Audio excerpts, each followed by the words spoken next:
Hi friends, காலை வணக்கம். Price தி Lord. இன்றைக்கி கல்யாண நாள், அப்புறம் பிறந்த நாள் கொண்டாடும் பிள்ளைங்க, பசங்க, அப்புறம் அம்மா, அப்பா, பெரியவங்க எல்லாத்துக்கும் என்னுடைய நல்வாழ்த்துக்கள். ரோஸ் வில்லியம் சேனலில் நல்வாழ்த்துக்கள் தெரிவித்துக் கொள்கிறோம். இன்றைக்கி நம்ம என்ன சமைக்க போகிறோன்னா, இன்றைக்கி ஃப்ரெண்ட் நான் தெம்பே பெரட்ட போகிறேன். தெம்பே, இது தெம்பே, அது நம்ம பெரட்ட போகிறோம் இன்றைக்கி. எப்படி செய்கிறோன்னு வாங்க பார்க்கலாம். இந்த பாருங்க, நான் இப்போ தெம்பே பொரித்து எடுத்துக்க போகிறேன். நம்ம பொரித்து எடுத்துக்குவோம். ஏன்னா நான் ஏற்கனவே பொரிக்காமல் செஞ்சால் அவங்க தெம்பே அப்படியே உடஞ்சி போயிட்டாங்க எல்லாமே. அப்போ இந்த ட்ரிப் நான் பொரிச்சிட்டு செய்ய போகிறேன். வாங்க பார்க்கலாம். இப்போ பாருங்க, இந்த தெம்பே பொரிக்கும் போது நான் கொஞ்சம் தான் கருப்பில் சேர்த்துருக்கேன். ஏன்னா அந்த தெம்பே வாசம் வராமல் இருக்கிறதுக்காக கொஞ்சம் கருப்பில் சேர்த்து அவங்கள பொரிக்கிறேன். நல்லா பொரிஞ்சு வரட்டும். இங்கே பாருங்கள், தெம்பே நல்லா பொரிஞ்சு வந்துட்டாங்க. இங்கே பாருங்கள், தெம்பே நல்லா பொரிச்சிட்டேன். இப்போ என்ன போட்டிருக்கிறேன்னா, நான் இங்கே என்ன போட்டிருக்கேன்னா, வெங்காயம் போட்டிருக்கிறேன், ஒரு கேரட் போட்டிருக்கிறேன், அப்புறம் கொஞ்சம் இஞ்சி, கொஞ்சம் பூண்டு போட்டிருக்கிறேன், அப்புறம் கத்திரிக்காய், ஒரே ஒரு கத்திரிக்காய், சின்ன கத்திரிக்காய் ஒன்று போட்டிருக்கேன். சின்னோண்டு கத்திரிக்காய், அது பாருங்க, கத்திரிக்காய் ரவுண்ட் பண்ணி போட்டிருக்கேன். இவங்களை நல்லா வறுத்துக்கலாம். இவங்க நல்லா வரட்டும். பாருங்கள், இப்போ இவங்க நல்லா வதங்கி வந்துட்டாங்க.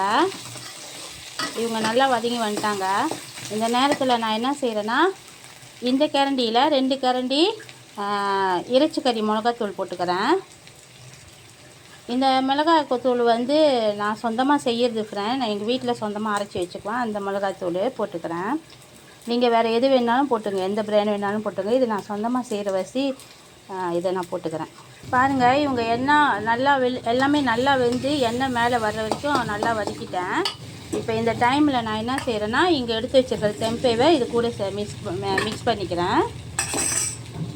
இங்கே பாருங்கள், இவங்க நல்லா எல்லாம் ஒன்றா மிக்ஸ் ஆகிட்டாங்க. எல்லாம் ஒன்றா மிக்ஸ் ஆகி நல்லா வறுவல் மாரி வந்துட்டாங்க. இங்கே நான் என்ன செஞ்சிகிட்ருக்கிறேன்னா, இங்கே குக்கரில் ரச சாதம் வெந்துக்கிட்டு இருக்காங்க. இவங்க வெந்து வரட்டும். இன்னும் கொஞ்சம் நேரம் வேகணும். நல்லா கொலன்னு இருந்தால் தான் ரச சாதம் நல்லாயிருக்கும். குழஞ்சி இருந்தால் தான். கொஞ்சம் நேரம் இவங்க வெந்து வரட்டும், பார்க்கலாம். இந்த பாருங்க, சாதம் நல்லா வந்துட்டாங்க. ரச சாதம் இன்றைக்கி நம்ம வீட்டில் ரச சாதம், அப்புறம் ரச சாதம், இது மீன் பொரிச்சிருக்கிறேன், அப்புறம் தெம்பே பெரட்டியிருக்கேன் ஃப்ரெண்ட். இவ்வளோ தான் நம்ம வீட்டில் இன்றைக்கி சமையல் ஃப்ரெண்ட். வாங்க சாப்பிட்லாம். மறக்காமல் சப்ஸ்கிரைப் பண்ணுங்கள், லைக் பண்ணுங்கள், ஷேர் பண்ணுங்கள், பெல் பட்டனை மறந்துடாமல் தட்டுங்க ஃப்ரெண்ட். இவ்வளோ நாள் எனக்கு சப்போர்ட் பண்ணதுக்காக ரொம்ப நன்றி ஃப்ரெண்ட். எனக்கு இன்னும் சப்ஸ்கிரைபர் தேவைப்படுது ஃப்ரெண்ட். தயவுசெய்து பார்க்குறவங்க எல்லாம் உங்கள் ஃப்ரெண்டுக்கு எல்லாேருக்கும் அனுப்பிவிடுங்க ஃப்ரெண்ட். தேங்க்யூ.